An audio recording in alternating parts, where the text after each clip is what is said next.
आप सभी बच्चों को नमस्कार। आप सभी का स्वागत है आज की इस प्यार भरी क्लास में। मेरे प्यारे दोस्तों, ये जो 10 मिनट शो है ना, आप लोगों के लिए बहुत इंपॉर्टेंट है, क्योंकि इसमें हम आपके लिए लेकर आ रहे हैं एग्जामिनेशन के वो बेहतरीन सवाल जिनको कम समय में आप लोगों को बनाना है।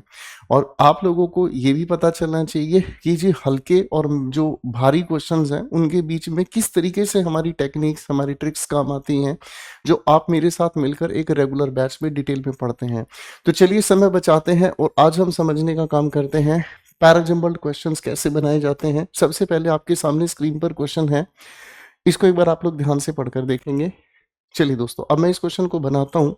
इन क्वेश्चंस को बनाने के लिए सबसे पहले इनकी गिवन ऑप्शंस के पहले ऑप्शन पर ध्यान से आप देखेंगे तो इसका मतलब सी, बी या डी, यानी कि एक ही ओपनिंग यहां पर नहीं है। अब मेरे बच्चों ध्यान से समझने की कोशिश करेंगे तो यहाँ लिखा a media strategy was framed based on outreach results. ठीक है ना, एक मीडिया स्ट्रेटेजी बनाई गई है, ठीक है जी, लेकिन ये तो ओपनिंग है ही नहीं। डेमोग्राफिक मीट्रिक्स, मीट्रिक्स का मतलब होता है data, were tracked from campaign dashboards, campaign cap dashboard से इनको ट्रैक किया गया है डेमोग्राफिक मीट्रिक्स को। ठीक है ना जी। अब ऐसा कुछ लग रहा है कि ये जो डेमोग्राफिक मीट्रिक्स है ये है किसके, जब तक ये नहीं पता चले ये बात अधूरी है अपने आप में। ठीक है बच्चे, आगे लिखा है यूजर इंटरैक्शंस वर कलेक्टेड अक्रॉस, है ना, यूजर ने किस किस वेबसाइट को सर्च किया, किस किस वेबसाइट को एक्सेस किया, इस तरीके का जो डेटा है वो कलेक्ट किया गया अलग अलग प्लेटफॉर्म से, है ना। आगे लिखा analyst segmented users by age and behaviour, और जो एनालिस्ट होते हैं, विश्लेषण करने वाले होते हैं, वो हिस्सों में बांट देते हैं यूजर्स को उनकी एज के अकॉर्डिंग और बिहेवियर के अकॉर्डिंग। तो आप कहेंगे सबसे पहले तो डेटा कलेक्ट करवाओ सर। डेटा कलेक्ट करवाने के लिए सी हमारी शुरुआत में है, तो यहाँ पर सी की शुरुआत नहीं है। अब यहाँ सी के बाद बी कहा है, सी के बाद ए कहा गया। अब हम देखते हैं सी के बाद अगर हम ए को रखते हैं तो इसके लिए media strategy was frame based on the outreach results. ठीक है ना, इसके लिए हम लोगों को एक मीडिया स्ट्रेटेजी बनानी होगी। अगर इसी के बारे में हम समझेंगे कि अलग अलग डेटा कलेक्ट किया जा रहा है और उसके बाद इसी डेटा को बांट दिया जा रहा है यूजर्स की एज और बिहेवियर के अकॉर्डिंग अलग अलग कैटेगरीज में, तो आप कहेंगे सर ज़्यादा खूबसूरत तो ये हमारे सामने बैठ रहा है जी, ज़्यादा खूबसूरत तो ये हमारे सामने बैठ रहा है, लेकिन ये सी के बाद डी तो है ही नहीं, तो ये तो हमारी कैलकुलेशन गलत हो गई। इसका मतलब हमें क्या समझ में आ रहा है कि डेटा जो कलेक्ट हुआ है उसी डेटा की जो हमारे सामने डिटेल्स हैं were tracked from campaign dashboards, campaign dashboard से इसको कलेक्ट किया जा रहा है। कलेक्ट करने के बाद हम क्या करेंगे, एनालिस्ट इसको अलग अलग हिस्सों में बांटेंगे और उसके बाद एक मीडिया की स्ट्रेटेजी बनेगी। तो ज़्यादा बेटर हमारे सामने कौन सी बैठ रही है।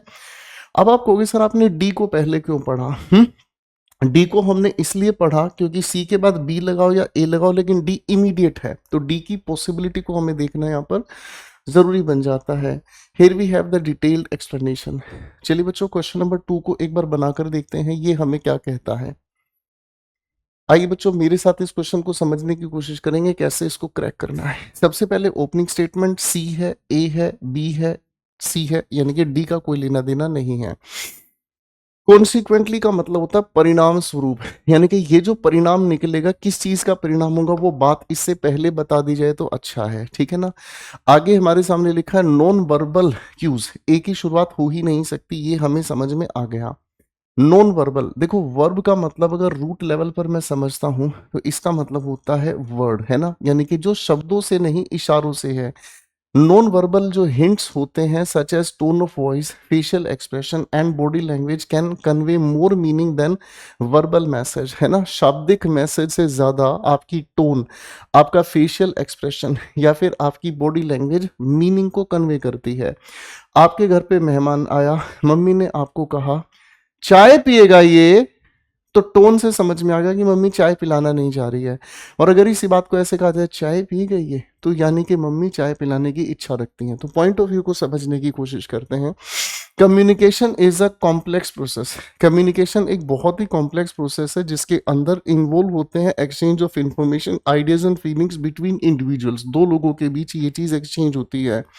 ठीक है ना जी। अगर इन दोनों में बात कही जाए तो सी की ओपनिंग बिल्कुल करेक्ट हो जाएगी सर। सी की ओपनिंग इसलिए करेक्ट हो जाएगी क्योंकि ये कम्युनिकेशन को इंट्रोड्यूस कर रहा है, यानी कि अब हमारे पास सी के बाद इधर डी है मेरे नन्हे बच्चों, इधर बी है। आगे इसने कहा it's often subtle signals that tell us how message is truly. अब आप इस पॉइंट को ध्यान से समझेंगे तो आपको ये बात समझ में आएगी कि सर यहाँ पर जो हमारे सामने हिंट्स की बात कही जा रही थी, किसकी बात कही जा रही थी, हिंट्स की बात कही जा रही थी, ये कनेक्टेड है। इसी का परिणाम निकलता है इफेक्टिव कम्युनिकेशन हिंजेस। हिंजेस का मतलब टिका होना, अटका होना, जुड़ा होना, on more than just words we choose. शब्दों से ज्यादा हमारे भाव पर इस चीज का परिणाम निकलता है। इसका मतलब हमें समझ में आ रहा है, इस लिखे हुए बी को एक्सप्लेन कर रहा है ए, क्योंकि शब्दों से ज्यादा हमारी बॉडी एक्सप्रेशन, हमारी फेशियल एक्सप्रेशन, हमारी टोन ऑफ वॉइस है ना, इसी का परिणाम निकलता है कि शब्दों से ज्यादा तो हमारे बिहेवियर पर चीजें जा रही हैं। तो बी के बाद ए हमें कंफर्म होता नजर आ रहा है। दोनों ऑप्शंस में बी के बाद ए है, मजेदार बात हो गई। लेकिन सी के बाद अगर हम बी को टिका देते हैं तो ये ज्यादा वैलिड हो जाएगा। यहाँ हमने कम्युनिकेशन की डेफिनेशन को इंट्रोड्यूस किया, यहाँ हमने कहा कि नॉन वर्बल ज़्यादा इंपॉर्टेंट होता है और इसी के बेसिस पर हम कुछ परिणाम निकालते हैं। तो सी के बाद बी, बी के बाद ए, ठीक है ना जी। अब हम इसको तो कंक्लूजन में रखने की कोशिश करेंगे, ये तो कंक्लूजन है, यानी कि हमारे चेहरे के हाव भाव जो है ना, उसका अंत में परिणाम क्या निकलता है ये हमें बता देते हैं। Message is truly being received, क्या मैसेज है वो हकीकत में शब्दों से नहीं, हमारे हाव भाव से, बॉडी लैंग्वेज से ज्यादा पता चल जाता है। Here we have the explanation. ठीक है बच्चों, आइए भाई नेक्स्ट क्वेश्चन को थोड़ा सा ध्यान लगाते हैं।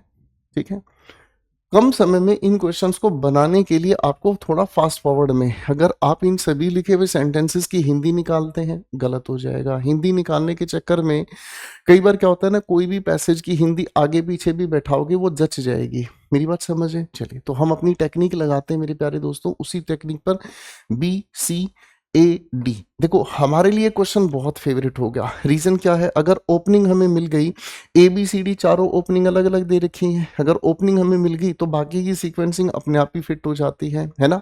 अब यहाँ look at together these elements. कौन से एलिमेंट्स? दीज अपने आप में एक पॉजेसिव डेटर्मिनर है, सॉरी डिमॉन्स्ट्रेटिव डेटर्मिनर है ना। ये इशारा कर रहा है कौन से एलिमेंट्स की तरफ इशारा कर रहा है, हमें ये देखना होगा। यानी कि डी की तो ओपनिंग हम नहीं लेकर आ पाएंगे। The most significant anthropogenic, anthropo root level पर आपको ये पढ़ाया है मैंने। एंथ्रोपो का मतलब होता है इंसान, ह्यूमन, ठीक है ना जी। अब यहाँ लिखा है जेनिक, जेनिक का मतलब पैदा करने वाला, यानी कि जो इंसानों के द्वारा पैदा किया गया, इंसानों के द्वारा जो बनाया गया है। The most significant anthropogenic factor is the emission of green house gases from industrial activities. Industrial activities से ये जो जनरेट होती हैं। चलो जी हम इसके बारे में सोचेंगे। The long term variations in earth's climate are influenced by a complex interplay. Interplay का मतलब क्या होता है, वो खेल जो बिटवीन है। इंटर किसी भी शब्द के साथ जुड़ता है तो उसका मतलब निकल कर आता है बिटवीन, है ना, यानी कि नेचुरल, प्राकृतिक रूप से, और इंसानों की जो हरकतें हैं उनसे, ठीक है ना। अब ध्यान से समझना मेरे बच्चे, आपको महसूस होगा यहाँ पर इंसानों की बात अलग कही गई है, यहाँ दोनों के दोनों एलिमेंट्स को इंट्रोड्यूस किया गया। तो बी की ओपनिंग रख लेंगे। यहाँ पर फिर से वही हमारे सामने डिमॉन्स्ट्रेटिव डेटर्मिनर, दीज फैक्टर्स इंक्लूड, है ना। इनके अंदर फैक्टर्स कौन से शामिल हैं, चलो हम छोड़ते हैं इस बात को। बी की ओपनिंग हमारे सामने यहाँ फिट है, आगे कुछ सोचने की हमारे सामने जरूरत ही नहीं बचती है, ठीक है ना। देखो बच्चों, हो सकता है आप इस बात से थोड़ा सा नाराज हो कि सर आप तो देखते हो ठक ठक ठक ठक क्वेश्चन उड़ाते हो।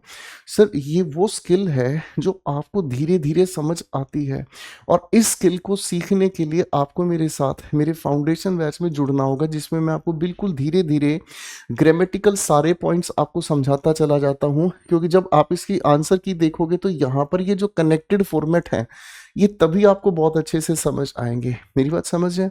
वरना हम बहुत सारे स्टूडेंट्स को देखते हैं कि जैसे ये क्वेश्चन आपके सामने आया, ठीक है, बच्चे इसकी हिंदी निकालते हैं, फिर जुगाड़ बिठाते हैं, लेकिन इस हिंदी के चक्कर में ना क्वेश्चन का फ्लो खराब हो जाता है। क्वेश्चन जो है ना वो मिसमैच होने के चांसेस ज्यादा हैं।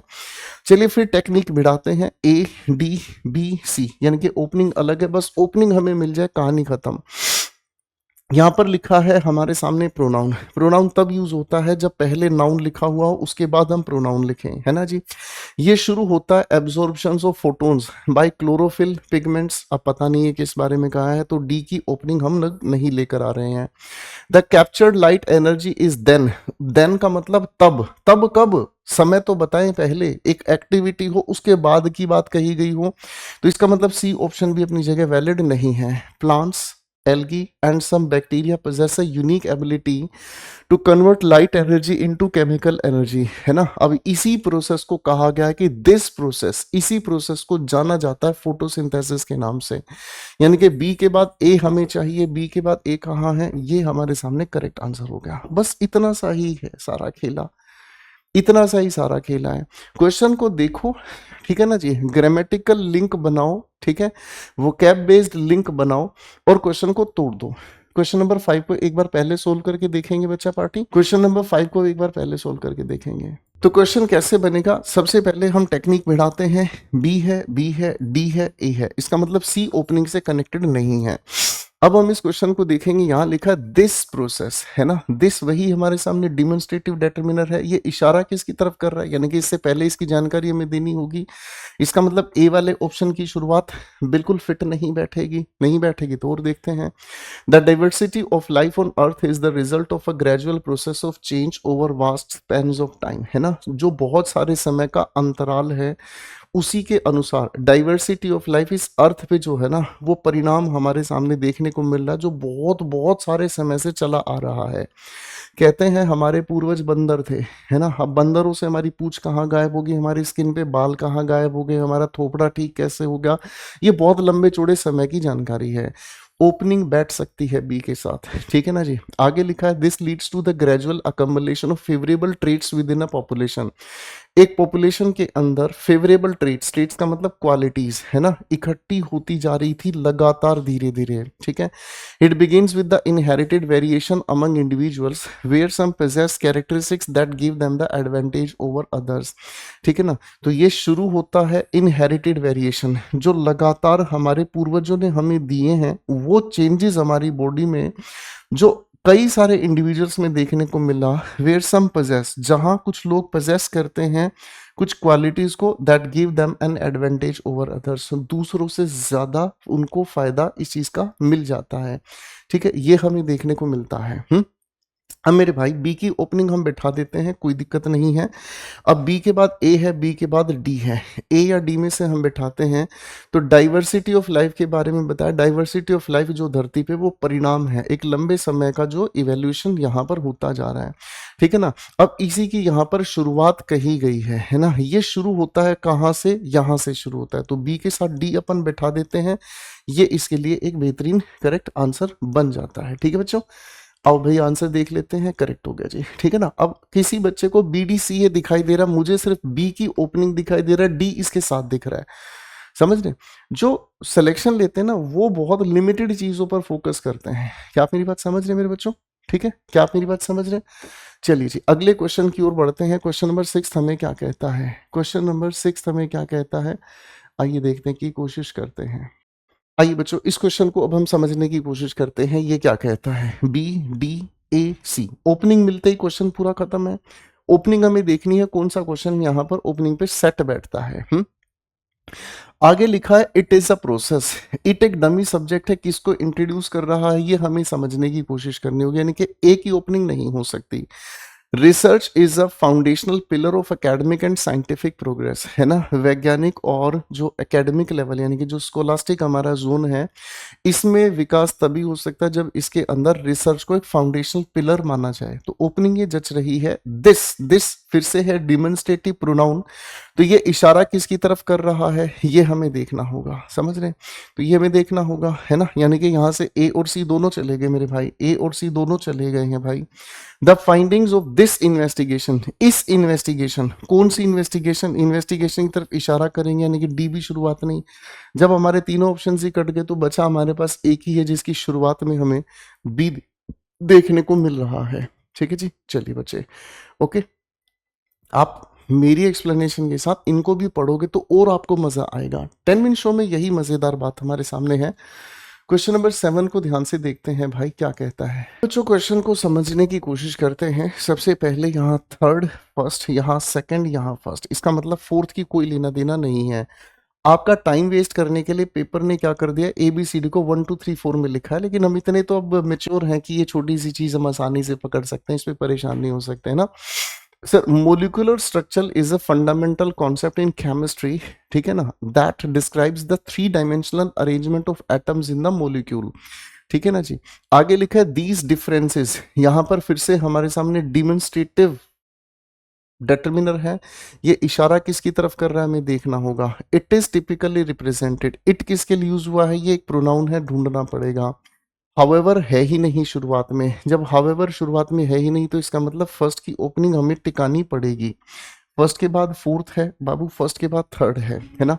हाउएवर एक कंजंक्टिव एडवर्ब होती है जो कंट्रास्ट बताती है, विरोध बताती है। Molecules with the same chemical formula can have different arrangements of atoms in space.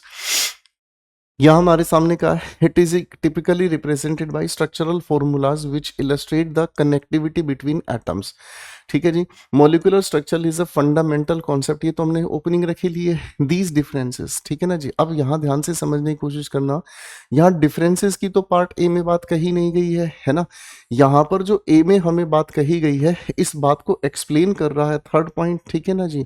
जो यहाँ 3 डायमेंशनल अरेंजमेंट है, इसको प्रदर्शित किया जाता है स्ट्रक्चरल फॉर्मूलाज के द्वारा, विच इलस्ट्रेट, जो प्रदर्शित करते हैं कनेक्टिविटी बिटवीन द एटम्स। तो फर्स्ट के बाद थर्ड वाली ओपिनियन हमारी सेट होती है, ये वाली डिस्कशन हमारे सामने बाहर हो गई, ठीक है ना जी। इसी तरीके से आपको क्वेश्चंस तोड़ने हैं, ठीक है। क्वेश्चन 8 पर हम आते हैं नन्हे बच्चों। क्वेश्चन नंबर 8 हमें क्या कहता है, आइए इसको कंसीडर करते हैं। क्वेश्चन नंबर 8 हमें क्या कहता है, चलिए अब मेरे साथ इस क्वेश्चन को बनाकर देखते हैं। बड़ा मजेदार क्वेश्चन है ये, ध्यान से देखते हैं। हमारे सामने सेकंड, फर्स्ट, फर्स्ट और थर्ड, ठीक है जी। अब इसका मतलब हमारे सामने फोर्थ की कोई लेना देना नहीं है। अब मेरे बच्चों हमें उठाना है इसमें से अपनी ओपनिंग कहाँ से मिल जाएगी। International space law governs satellite placement and liability. International space law जो है ना, वो रूल करता है, वो शासन करता है सैटेलाइट प्लेसमेंट और लायबिलिटी के फॉर्मूलाज पर। Treaties emerge during the cold war to prevent militarisation, है ना। संधियां आई सामने कब, कोल्ड वॉर जब चल रहा था, ताकि मिलिटराइजेशन को रोका जा सके, है ना। मिलिट्री के शासन को मिलिटराइजेशन कहते हैं। New challenges include space debris, debris का मतलब कचरा, बेटा इसको जब बोलते हैं इसमें एस की साउंड नहीं आती। And commercial mining regulations need adaptation to current realities. सवाल को हम ध्यान से समझने की कोशिश करेंगे। देखो यहाँ पर हमारे सामने ये कहा है कि जब हमारे सामने कोल्ड वॉर था, उस समय नई नई संधियां स्थापित हुई हैं ताकि मिलिटराइजेशन रोका जा सके, ठीक है ना। अब इसको रोकने के लिए सबसे ज्यादा, यानी कि बी ओपनिंग हमारे सामने हो गई है, ठीक है। अरे बी ओपनिंग हो ही गई तो खत्म ही हो गया क्वेश्चन, फिर क्या बचा है सोचने की, समझ रहे, हाँ कि नहीं। देखो संधियां यहाँ पर स्थापित हुई हैं, ठीक है ना, और इसी के अंदर क्या शामिल हो गया है, सैटेलाइट प्लेसमेंट और उनकी जो लाइबिलिटीज हैं, और इन्हीं से रिलेटेड कुछ नए नए चैलेंजेस हमें देखने को मिले हैं, ये रहे, ठीक है ना।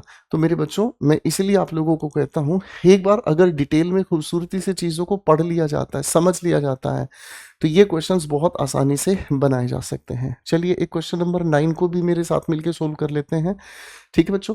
आओ ध्यान से देखते हैं। Second opening, second opening, second, fourth, ठीक है ना।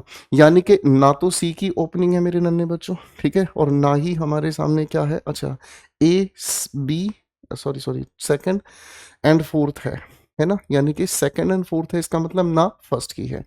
मैं भी कंफ्यूज हो गया था। चलिए, दिस कैन बी अचीव्ड, ये हमारे सामने डिमोन्स्ट्रेटिव प्रोनाउन है, तो हम इसका तो यूज कर ही नहीं पाएंगे शुरुआत में। Improving vocabulary is essential for effective writing, है ना। वोकेबलरी को इम्प्रूव करना बहुत जरूरी होता है अच्छी राइटिंग स्किल्स के लिए, ठीक है। आपको भी वोकेबलरीज इंप्रूव करनी है, याद रखना आपके एग्जामिनेशन का वोकेबलरीज बहुत इंपॉर्टेंट सेक्शन है, तो उसके लिए आप वोकैब विट से अपनी बुक से अच्छे से वोकेबलरी सीखो। बिल्डिंग ब्लॉक्स होते हैं बेटा वोकेबलरीज, छोटे छोटे टुकड़ों में वोकेबलरीज को तोड़ के पढ़ोगे हमेशा याद रहेगा। A wide vocabulary allows for greater precision and nuance. Nuance का मतलब तो हम समझ रहे थे, जो दूसरों से आपको अलग बनाता है। तो अब इस पॉइंट से अगर हम समझने की कोशिश करेंगे तो वोकेबलरी इंप्रूव करनी चाहिए। क्यों करनी चाहिए, इसका हमारे सामने कारण बता दिया है। तो सेकंड के बाद थर्ड कौन सी जगह पर हमारे सामने है, ये रहा हमारे सामने सेकंड के बाद थर्ड ऑप्शन। बात खत्म, ज्यादा कुछ सोचने की जरूरत बचती ही नहीं है। ठीक है बच्चा पार्टी। अब मेरे बच्चों एक क्वेश्चन आप लोगों को होमवर्क में मैं दे रहा हूं, ठीक है ना जी। Here is the question, screen को रोको, बिल्कुल आराम से इस क्वेश्चन को बनाकर देखें, इसका आंसर आप मुझे बताएंगे। ठीक है जी। तो आज के लिए इतना ही रख लेते हैं आज के डिस्कशन में। Thank you so much. उम्मीद करता हूँ ये जो आपके लिए 10 मिनट शो है फायदा आप उठा रहे होंगे, और कुछ नहीं तो बेहतरीन लेवल के क्वेश्चंस आपको मिल गए हैं। इसकी प्रॉपर पीडीएफ आपको मेरे टेलीग्राम चैनल पर मिल जाती है, जो वीडियो के डिस्क्रिप्शन में आपको लिंक प्रोवाइडेड है। बेस्ट विशेष, फिर मिलते हैं एक अगले सेशन में। टेक केयर, अपना ध्यान रखिएगा।